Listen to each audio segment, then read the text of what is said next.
Now I'm going to inspect the under the hood area, the engine compartment and steering items on the driver's side axle. Yeah, I'm going to open my hood. I'm going to check my hood release. Firmly attached to my vehicle. There's nothing missing, nothing damaged. Opens smoothly. I'm opening my hood. I'm checking my hood. Okay, since I'm opening it, I'm going to go ahead and inspect it. It's firmly attached to my vehicle. There's nothing missing. There's no damage here. Everything's present. Okay, and the hood latches securely. I'm going to start by looking at all my wires and all my hoses. I'm checking all wires and hoses to be sure I don't have any leaks in my hoses, any abrasions, bulges, and cuts in the hoses. Hoses are made of rubber, and they are subject to cuts and abrasions and such as that. Okay, I'm looking at the firewall. I'm checking all my wiring coming back from the firewall. Everything is intact. There's no damage to my firewall, no damage to my wiring. All wiring seems to be firmly attached to any connectors, and all hoses seem to be firmly clamped to any components they need to be attached to. Okay, I'm going to start over here checking my coolant. This is my coolant. I'm checking the level of the coolant. I'm checking my coolant reservoir. It should be firmly attached to the vehicle. It should have no leaks. It should have no damage and no missing pieces. Caps present. All clamps and hoses are present. No leaks. And it's at the proper level. This vehicle has been running. It's at the warm level now. If this vehicle had not been running, it would likely be at the minimum level. Okay, I'm looking at my power. I'm looking at my brake fluid. My brake fluid container is firmly attached to my vehicle. I have no leaks. And I have nothing missing. All my components are firmly attached, hoses and clamps and wiring components. I'm checking my cap.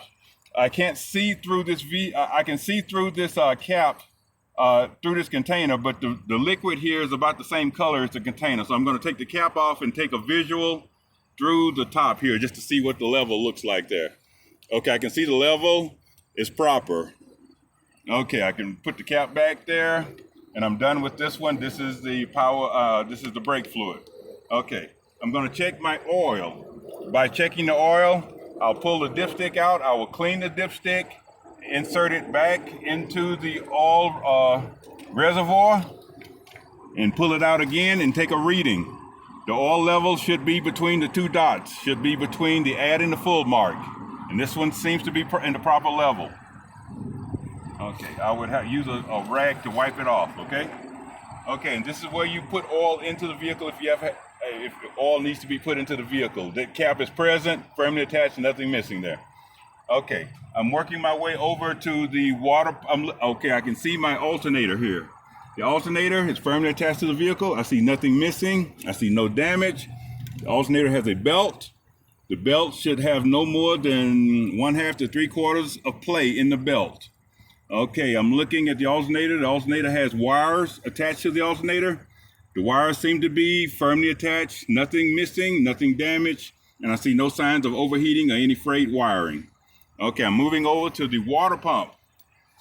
Water pump is right in the center of the engine block. It circulates water through the engine to keep it cool. I'm looking at my hoses, clamps, water pump. Water pump is not showing any signs of leaking. Firmly attached to the vehicle. I see no damage, no missing pieces. All my hoses, clamps are firmly attached and in proper working order. I'm moving on over to my power steering. I'm checking the power steering reservoir. It's firmly attached to the vehicle. Nothing missing, no damage. I'm checking the cap. The cap has a dipstick. Does not have a dipstick, but I can see the side of the reservoir, and it's reading the proper level of the power steering. There's no leaks, no damage, and the hoses and clamps are properly attached. If I follow it down, I see it runs all the way down to the power steering pump, which is firmly attached, no missing pieces, no damage, and it's also belt driven. And the belt shows no signs of fraying. It's the same belt that goes around the water pump. Shows no signs of frays, cuts, any sign that the belt is going to wear out anytime soon. Okay, I'm looking at my washer reservoir, firmly attached to the vehicle. I see no missing pieces, no missing parts. It's not leaking, it's firmly attached, and I see no damage, and it shows a proper level. I can see the fluid right about here. Okay, so I have I've completed my under the hood. I'm going to go over to my driver's side wheel. Okay, I'm looking at the driver's side axle. The first thing I want to inspect is the shock absorber. I'm looking at the shock absorber. I want to be sure it's firmly attached at the top and the bottom. It appears to be firmly attached, no missing pieces, no damage. It contains a liquid, so it should not be leaking, and it's not leaking. Okay, now I'm going to check out my tire. I'm looking for ABCs, abrasions, bulges, and cuts, and I'm looking for ICDs. The inflation, the condition of the tire, and how deep the tread is. Okay? ABCs, abrasions, bulges, and cuts. I don't see any abrasions, bulges, and cuts in the sidewall or anywhere on the tire. Okay, I'm looking at the inflation. I would check the inflation with a tire gauge. If I don't have a gauge, I will take my mallet and hit it with just to get some kind of a feedback to see if this tire has air. But the proper way to check it is with a tire gauge. Okay, after I've checked the inflation, I want to check, I've already looked at my condition. I want to look at the depth of the tread. The tread should be no less than 430 seconds deep. 430 seconds deep, and we should not have any recap tires or retreads on the front of the vehicle. Only retreads are allowed on the rear of the vehicle, never on the front. Okay, I'm going to work my way down to the rim. I'm looking at my rim to be sure it meets my tire. There's no bends, no damage. No illegal welding or repairs on my rim. There's no discoloration indicating that this rim might have overheated. I'm going to remove this hubcap really quick. I'm going to check my lug nuts to be sure they're proper tightness and to be sure that they have not been over tightened. If I see spider cracking in my rim, it would indicate that maybe these lug nuts have been over tightened.